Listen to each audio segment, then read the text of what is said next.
Mexico will take on New Zealand on Saturday, and Giovani Dos Santos of the LA Galaxy has been called into the team for the first time since the 2015 Gold Cup. Gio's got 14 goals and 12 assists for the Galaxy so far in 2016. He's flying. And joining us now is Diego Pinzón, takes over in the Heath Pierce role as we talk about Gio Dos Santos. And why now? Why is he in the Mexican national team all of a sudden after really sort of being exiled for a while? Yeah, I think he figured things out with Juan Carlos Osorio. They had a big issue apparently. Osorio said that he declined the call-up to the Copa America Centenario. Gio coming out and saying that it wasn't that much, but then things got a little weird between them. So I think this is, Osorio's also, he wants to test new players.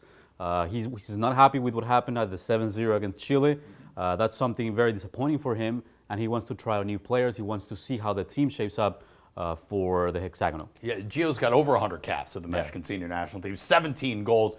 What does he bring to this roster, and how much of a threat is he, not just for this game coming up against New Zealand, but as we look towards Columbus? That's the key there, because he's a player that has performed very well for the national team, even more so than for his clubs.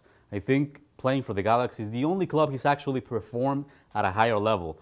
He was called to the national team before only because he was playing in Barcelona, in Tottenham, basically just because of his name. And now he's actually being called up because of his presence.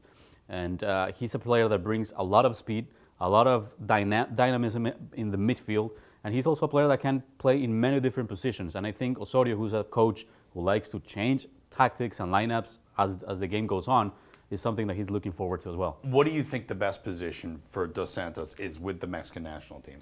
I think he can play as a number 10 or as a winger. I think those are the two best positions for him, given that potentially for Columbus we're going to have players like Chicharito, Carlos Vela maybe up front, Oribe Peralta if he recovers. So Gio needs to be that player who provides balls for the guys up top.